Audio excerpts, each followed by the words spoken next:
Hello there, Capricorns. I hope you all are doing well. I feel like for many of you, releasing old demons, releasing old karma, and walking into a new phase in your life, starting something over, starting something new. I feel like those energies are very indicative in this card, okay? So, it's going to be a really, really good month, and I feel like you're getting some type of revelation. You're getting some type of you can call it psychic hits, if you will. What I feel is like revelations, premonition, or even a holistic understanding of a situation and knowing how it has affected you in the past so that you can vow to yourself to not let it affect you in the future. So I feel like this spread is bringing about a breath of fresh air for many, many, many of you, okay? When I was shuffling out this card, this spread, what I saw was, I saw like a scarecrow. I saw a scarecrow. So there's this road, right? And there's this big mansion. It's like a white marbled mansion, really beautiful place. And then this scarecrow, he's got like a little bag on a stick, very similar to this. And he's walking away from the mansion towards the road. He's got like a smile on his face. And you can see his clothes are in tather. He's got pieces of hay. And he's also like, he's got like those strings that have been cut, like marionette strings, you know, like a puppet on a string.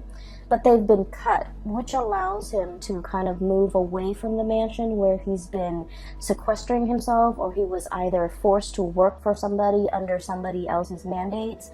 And he felt like he didn't have a sense of agency. But now that those strings are all cut, he's starting on a new path in his life where he has like total freedom to, you know, exercise his free will to do whatever he wants, and he has like total control and that sense of agency about his future. Okay, so I feel like it's a very powerful moment and imagery, mainly because it signals, you know how you guys, your card is the devil, right? And the devil is being tied to situations, being stuck in a prison of our own making, or being stuck in a situation where we can't really see the way out. However, this is like running counter to that, because it indicates you're finally free from a burdensome situation. You're finally walking down a new path, and you're finally happy. Like, I'm very drawn to that smile on his face as he's going about his own way and, you know, feeling that sense of freedom for the very first time. The key words I'm getting from that imagery is like indenture servitude. I'm getting as well, you know, revelation. I'm getting as well freedom overall. And I'm drawn to use imagery and even words that are indicative of a situation that could be, it might seem a little bit archaic, these terms, but I feel like, you know, they're coming up for a reason, so I'm going to use them. I feel like there's a regime change, okay? Moving from one very, very oppressive regime, or like getting out from under a very oppressive situation, and then charting a new territory. And the reason why I say this is we have here the Hierophant. This is like a situation where somebody has to give a part of their harvest, a part of themselves, a part of whatever money they make, paying tribute to somebody who has that sense of entitlement. Like, you know, they're either ruling over you, and they're like, okay, you have to do it this way and only exactly this way. Or you have to, you know, on a monthly basis or on a yearly basis, pay your tribute to another person. And that was just the way things were. That was like the rule of the land, or that was like the law of the land. And no one dared to question it, okay? So like somebody is taking, I feel like, either your energy, your financial resources, and you felt like this was the only way to do things, okay? You never question the established order. The Hierophant is greatly about institutions, long-standing institutions that have been in place for a very, very long time. They're very rigid, very resistant to change, and because they've been around for so long, they might not be relevant in present time, but people don't question it because it's thought of as, this is the way things are, and this is the way we've been doing them for hundreds and hundreds of years, and this is the way things are going to be. So no one dare to really question it, okay? But it creates, I feel, a very oppressive atmosphere, and it creates almost like an unfair sense of balance when it comes to I almost feel like the poor giving to the rich, and I almost feel like, whoever's on top is exploiting the situation and exploiting the fact that others have to pay homage or have to pay tribute out of their own pockets in order to gratify somebody else on top. And so it creates a situation where things are very, very unbalanced. And if we're not talking about this in terms of, financial resources, we're talking about energy. We're talking about, spiritually, you're very drained, okay? This was a very oppressive system. Whoever is writing you, whoever is like ordering you around, or I also feel like whoever has been, I'm sensing, you're working under even. And then I'm also sensing as well family obligations, okay? And I'm also sensing like expectations from people, just because by virtue of being your family, they feel like they have the right to, dip into your financial resources. So I definitely feel in a way you guys might have been subsidizing a situation that really drained you financially, emotionally, spiritually. You were not happy. You were not happy. And you were trying to find a way out, okay? How do I maintain this? So if we're looking at, this is the Four of Pentacles. If we're looking at it in the traditional Rider-Waite deck, it's the guy holding the pentacles, one on his head, two on the floor, and then two on his hands, right?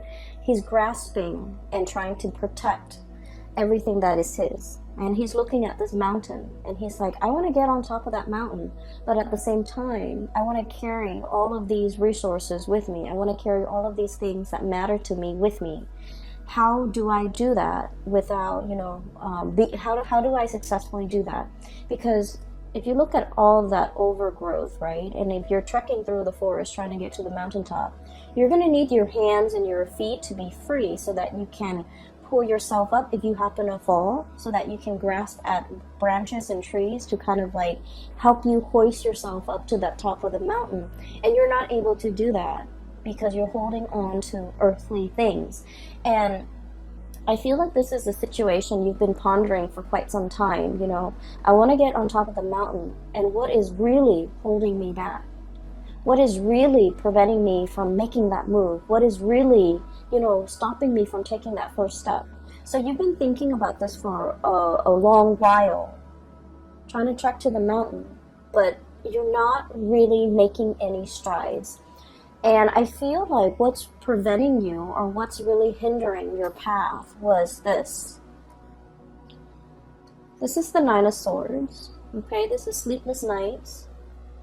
Getting nightmares, overthinking, overanalyzing situations, but I also think of this card as like constantly thinking about worst case scenario, dwelling on the negatives, and the negative thought patterns. A lot of the times they turn into self-fulfilling prophecy. Okay, so it's sort of like you're in your head thinking about, how do I successfully get on top of that mountain?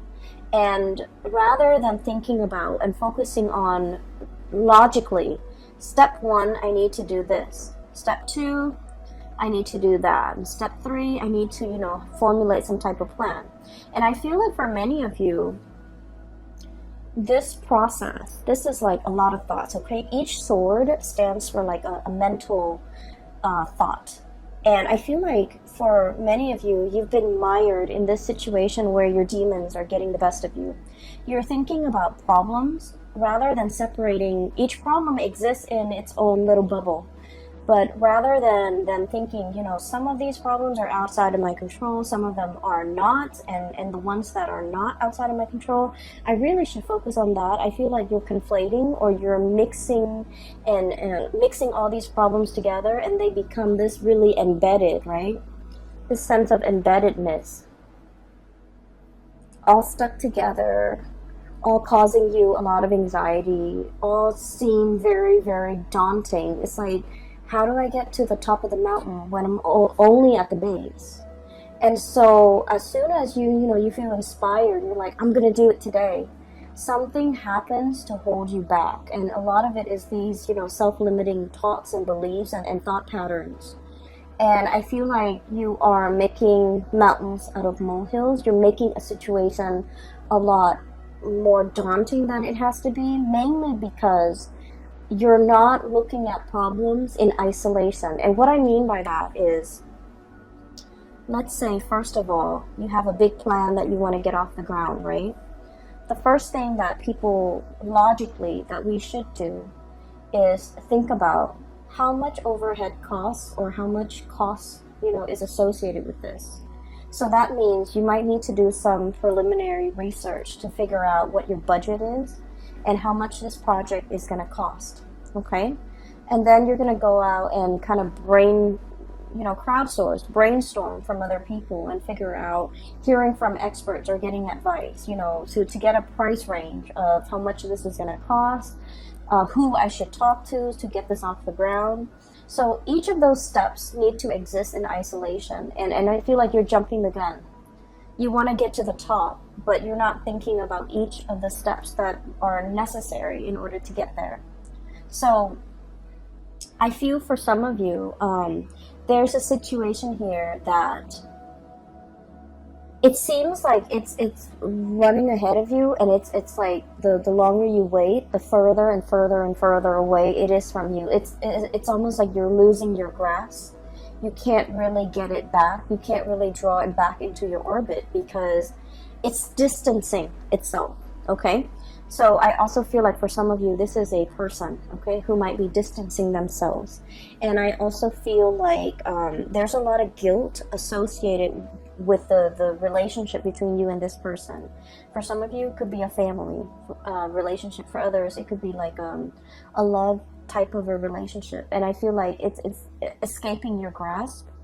And I also feel there's a lot of guilt associated with it. Like, I should have done things differently. I should have told them how I felt. I should have, I should have given them the time of day, or I should have, done things just differently. I should have invested more time, more emotions into that. I should have let them know how I feel. I should have been upfront and honest with them. And I feel like, they're escaping your orbit. Okay? So I definitely feel like there's some guilt associated with it. Going back to your main storyline, what I do sense here is there is a huge, this is like impetus, this is drive, ambition, okay? We have here the King of Wands, and this usually indicates somebody who's like in charge of their domain. He's scanning the horizon, looking out at the abundance that he has created for not only his empire, for himself, but for all the people that he rules, okay? This is someone who's very, very responsible. The way I'm reading this energy is that you're in a great, powerful position of leadership, okay? You care about the people that have been very loyal to you. You care about their well-being. And I feel like it's almost like ruling with a very benevolent hand, okay? Understanding that I'm not going to exploit this power differential. If you do well, I do well, and our kingdom is going to do well. So understanding that even if others pay tribute to you, you can't exploit that relationship. You can't exploit the power differential to keep them oppressed. You have to kind of like take care of the people that are under you. And I feel like many of you, you're coming into a profound sense of, it's like understanding how power needs to be controlled. There was a situation here where someone in a position of power was very tyrannical, controlling, and exploited that power of position.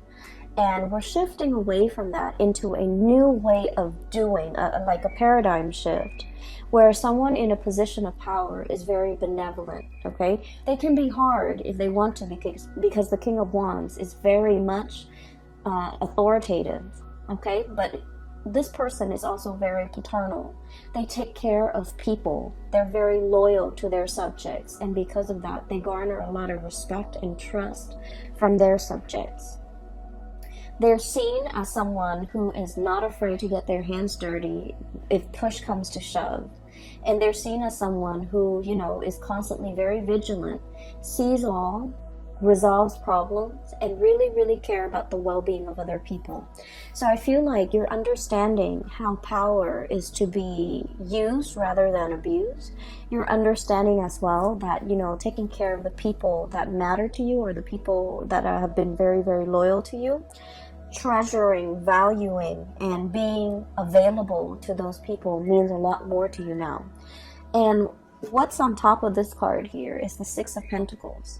And the Six of Pentacles this is a major, major card about karma, okay? This is a situation where the poor is paying tribute to the rich to the point where they're financially, emotionally depleted, okay? Giving to a situation where you're no longer taking care of yourself. You're just going to work. You're just getting through life in order to have the resources to pay that tribute. And now we're coming into this sense of like total rebalancing of karma, the karmic scale. Things being done the right way, okay? This is like giving back to the community, giving back to others, giving to others who are less fortunate. And this is also, it comes with a paradigm shift where we're understanding the importance and the necessity of, being a benevolent ruler. You can still rule with an iron fist, but you can still be loving and warm and gentle and benevolent. And you can also, give back to the people, especially that really need it. For many of you, I'm seeing major career changes here. Some of you might be in that corporate environment and you're just like, no, this is too taxing, too stale. I'm already at the top and I don't like the vibe. I don't like the atmosphere. I don't like the environment where it's like a social, like the climbing that corporate ladder, getting yourself to the top, and once you've made it to the top and you have this bird's eye view and you're just like, this is not really jiving with me, this is not where I want to be, and this is not something that I want to do long term. And so I'm seeing a major career path, a major shift where you are possibly working more at the grassroots level and thinking about what you need to do long term and what you need to kind of what you need ultimately to be happy. And so I'm seeing some of you thinking about a major change in your career, a major shift of focus when it comes to like how do you yield power, how a good leader is supposed to rule, how to be a good supervisor, how to be a good leader, how to, inspire others rather than like oppress others. Okay, so this is really cool. Capricorns are oftentimes like seen as people who are like very like career ladder oriented, and they're seen as people who will throw other people under the bus. And I've heard this, okay, and this is not something that I believe about you guys, Capricorn, but I feel like in the spirit of, ambition, like in the pursuit for power and wealth and prestige, we're all capable of throwing another under the bus in order to get what we want. And I feel like, being that goat on the crevices of mountains, and you never falter. You jump from one small crevice to the next and you always land on your feet, and you know how to do it well, and you know how to do it very, very stealthily and very successfully. But I feel like once you get to the top of the mountain, you're just like, oh, that's it, I'm already here, and you're looking for the next mountain to conquer. And I feel like there needs to be a little bit of a paradigm shift regarding, what is the ultimate end goal? Is it just to prove to myself that I can conquer mountain after mountain? Or is it, or should there be more of a humanitarian slant to the work that I'm doing? Trying to help others, trying to, once you're on top of that mountain, I feel like you're in the best position to tell other people what the view from that mountain looks like, okay? And you're able to tell others, I've been there and here's what I learned. And here is how you can, get there because I've been there. And here are the things that you should avoid. And I know this because I'm speaking from personal experience. So I feel like you have a wealth of experience and knowledge because you have already been there and done that. But for some reason in the past, you might not have shared this technique with other people. So we're moving into this month where you are becoming a lot more generous, where you are sharing your hard-earned lessons. You're sharing it with other people to save them from having to do the legwork, to save them from having to reinvent the wheel. And I feel like in the past you might have shared it, but in a very Capricornian, like a man of few words type of way. You should do it like this. But I feel like you have to soften that approach a little bit and tell others, hey, I'm telling you to do this because I've done it, okay? I've been there. I've done everything that you have done. And it didn't really work out. And here are the reasons why. And I've done it this other way and it worked out in half the time. And so framing it like that to allow others to understand that you're not just speaking from, you're not just talking to talk. You're talking with skills and expertise and years of experience backing up everything that you say. And I feel like that's going to save somebody, a lot of legwork. They don't have to reinvent the wheels. They can work off of what you're working off of, okay? I do feel for many of you, there is a situation here in your life, a very long-standing relationship that might have gone a little bit sour, okay? And we have a situation here where there was a vow, there was a promise, okay? And the promise was kind of like to death do us part, okay? The promise was for partnership, longevity. For some of you, this could be somebody that you have known for a really long time. They know your family. You've took them around to introduce them to your family. They've taken you around to introduce you to their family, vice versa. This is a partnership where two people might have known each other since childhood. There is a tremendous degree of like trust, okay?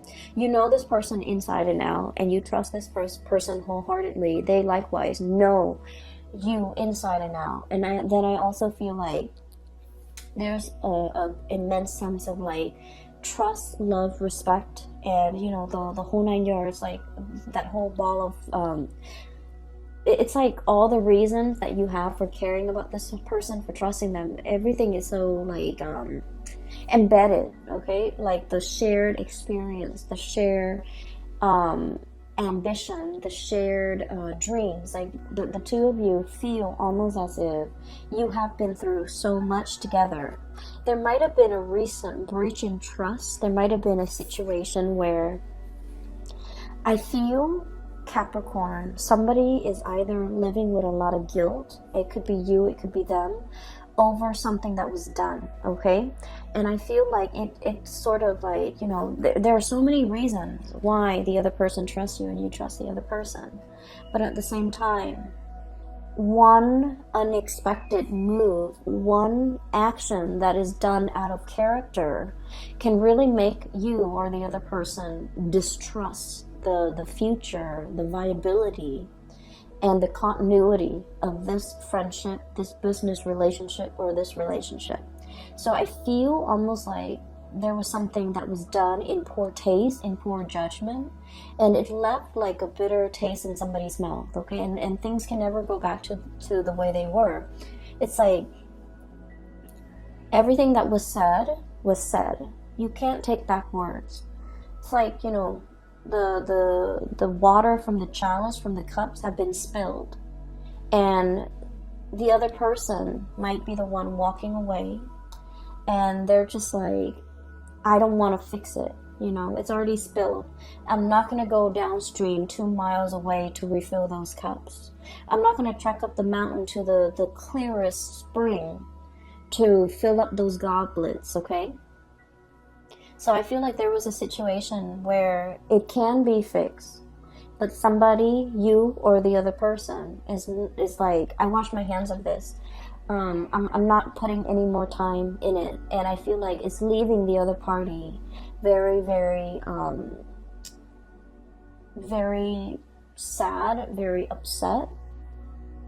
And it's also this sense of overwhelming acceptance, okay? Like, oh, it could be fixed. They just didn't want to. And I feel like that says a lot, okay? But I feel in the wake of this, people leaving, so new adventures can await for you, so that new boats, new ships, new people can be coming into the picture.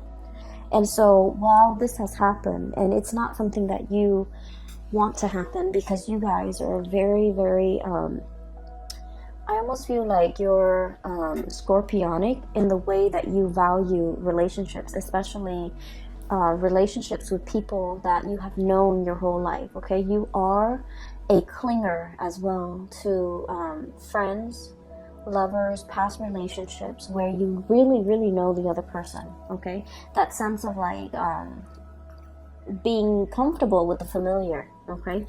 I feel like a lot of people are in general, but I feel like it's more so with Scorpios. I feel like Scorpios, Leo, Cancers. And then I'm seeing that here with you guys. And what that denotes to me is out with the old, in with the new. And I feel like there's a situation here where you kind of have to reassess. You know, just because it's familiar doesn't mean it's best for me, okay?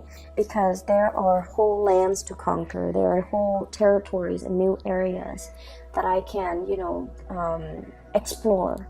And so wanting to, I feel like, lay the past to rest and just starting your life over, I feel like that's going to be tremendously it's going to bring a lot more prosperity for you. So you end up with the two best cards in the deck, okay? We have the Fool.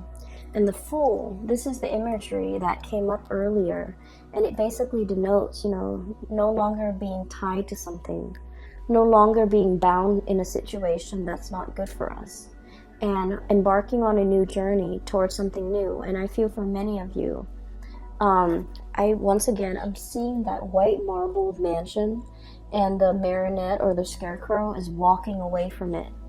So I feel like there was a situation where it was comfortable, it was cushy, it might have even been safe, you know, a marbled house. People can shoot, people can throw stones, but you're locked inside that marbled mansion, and there's enough space to roam. But the marble mansion can also be like an imagery of like that ivory tower, somebody who like learns things in a very intellectual way, but they were never given an opportunity to really put theory into practice.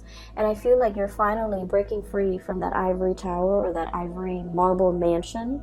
You're no longer living in that sense of like comfort and familiarity. You are exploring, branching out, putting out fires. I feel, you know, there's that volcano in the background. So it denotes to me like being in a situation where you are putting out fires. You're onto more exciting things, and you're taking everything that you have learned from the past, and I feel you're in a position where you're teaching people. You're telling people, here's what I did. It happened to me once. Here's what I did and how I got out of it. And I also feel drawing from past experiences, rewarding those who have been very, very loyal to you, and being available for people that are available to you, that make time for you, that have been really good to you. And then I'm sensing as well, you know, I'm getting a lot of ancestral karma coming through, okay? And I feel like, you know, spiritual guidance, especially from grandparents that have passed on, I feel like there might have been a situation here where it's almost like being in a house, like being in an environment where, you know, your grandparents lived in this small town, right? And this is just an example, but I'm feeling it very strongly. Grandparents lived in this small town, gave birth to mom and dad. Mom and dad met and also stayed in that small town. you were born, you also stayed in that small town, and then you start to sense this, you feel this overwhelming sense of like, there isn't enough here for me. I'm a big fish in a small sea. I need to develop to the best of my capabilities, and there isn't enough here for me. And then I'm also sensing as well, if you're in that situation, you're in a very good place, because now you have new energy, exploration, okay? Doing something different, not knowing the destination, but knowing that I'm leaving the past behind because it's not enough for me, okay? And then I'm also sensing for some of you, being in a situation where you've had to help out parents, okay? It's almost like ancestral karma, right? And here's what I'm sensing. Oh, Capricorns. So here's what I'm sensing. It's like mom and dad might not have made the best choices. We all make choices based on what we're given, based on our environment, based on our education level, based on our own sense of awareness. So this is not to knock the decisions other people make, but I also feel like, they might have been in a situation where it was survival, okay? So they did the minimum, the bare, like taking care of the bare necessities. And so growing up, you felt like you lacked that guidance, you lacked that mentorship, you lacked that, you lacked somebody holding your hand and telling you, hey, don't do that, you should do this instead, because this is going to get you where you need to be, okay? And I'm seeing, people like, whose parents were, for example, college educated, they can walk their children through the college process. So for example, you have to take the ACT, you have to take the SATs, you have to do that by your junior year, so that by your senior year, you have to load up on all these college prep classes, so that colleges will look more favorably upon you, and you have to do extracurricular activities. You should also enroll in, extracurricular activities outside of class. So like that guidance, I feel like some of you guys didn't have that. And by the sweat of your brows, the calluses on your fingers, you've had to go about it on your own. You didn't have the guidance. You didn't have the hand-holding. And so you were in survival mode. You fought your way, and you've had to do it on your own. And I feel like along the way, it's made you really strong, but I feel it might have made you a little bit callous, okay? Kind of like, oh, well, I did this, so everyone needs to be able to do it too, right? And so I'm sensing here, there's a sense of like a paradigm shift, okay? The people that have the privilege, either through parents, through proper guidance, or through the sweat of their brows, whoever makes it up first to the top of the mountain is obligated, no matter how they got there. Whoever makes it there first is obligated to give advice, give guidance to others. Here's how you do it, and here's what I did, and here's what I did that worked, here's what I did that failed, okay? So I feel like it doesn't matter how you got there. Whoever gets there first needs to kind of like pay it forward by giving other people, the lay of the land, pretty much telling people what they should do. So I'm sensing here a big spiritual karmic energy. It could be ancestral karma that needs to be broken. It could also be, a paradigm shift where we're not doing what we did before.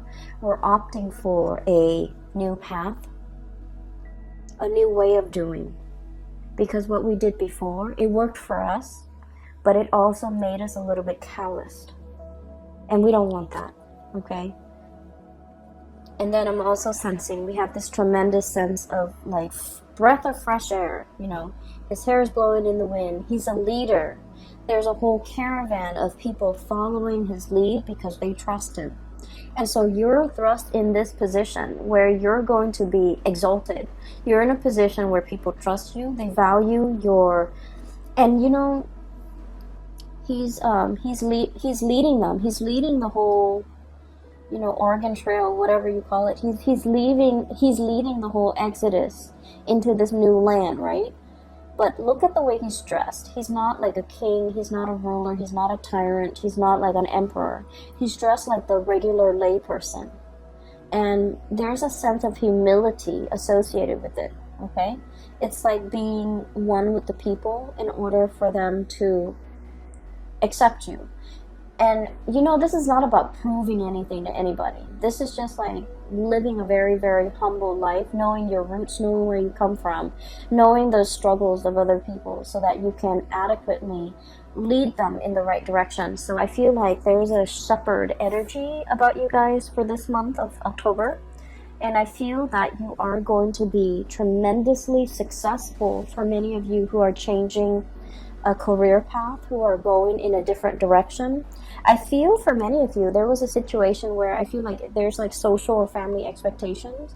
They wanted you to do something, and that's not your thing. You're turning your back and you're walking your own path, and you're going to be amazingly happy. And then I'm also sensing as well, you know, there definitely is a relationship here that needs to be kind of like laid to rest, okay? Too much has been said. And I definitely feel maybe it's the other party. I don't want to work on this anymore. I'm not going to go, you know, downstream to fetch the water to fill those cups. Okay? Or I'm not going to go up the mountain to that crystal spring to fill the chalices. I'm just not going to do that.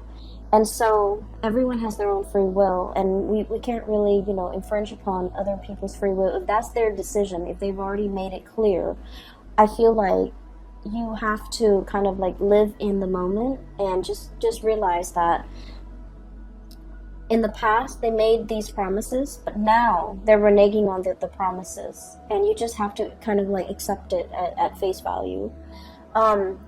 That's what I'm sensing here for you, okay? So Capricorns, I'm so glad to get in touch with you again, and I hope you guys are doing well. The Saturn experience, you are in the thick of it, and I feel like a lot of it has to do with releasing, okay? So Saturn is a karmic teacher. It taught us, well, it has taught you guys, but it's supposed to teach us during the Saturn transit.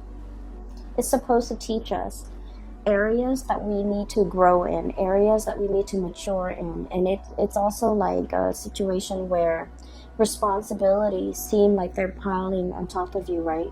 Financial drains for some of you, responsibilities. And we have to be strategic about who we give our time and resources and energies to, because ultimately Saturn teaches us that it teaches us our limitations. It teaches us that we are only humans. It teaches us that, you know, no matter what position we're in, we're made of flesh and blood. We can't stretch ourselves too thin. We can't pretend like we're God. We have to, you know, get back to our roots, get back to ourselves, and operate from that space of humility, okay? Because it restricts, right? It breaks us down to our pure human essence to realize that, you know, I might have the fancy car and the marble mansion, but deep down I'm still human. If I drive that car too fast and I crash into a tree, I'm going to die, right? And then it also teaches us too that, you know, I might have like $5 in the bank, and I might have like, you know, a decrepit home, but deep down I'm human. I still have my dignity, so I'm going to walk with my head up high. So it breaks down these false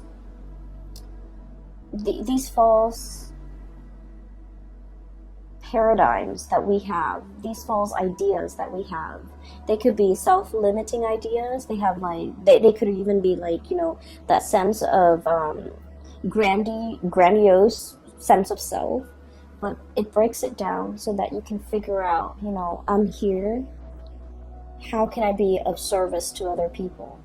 And this is, by the way, a very, very good time for many of you to do community service, to understand how you can kind of like reconnect with your fellow human beings in a spirit of service. I think like it's a really good time to do that. You know, really make the time, okay? Make it a family event if you have children. Make it a bonding experience if you have a spouse, okay?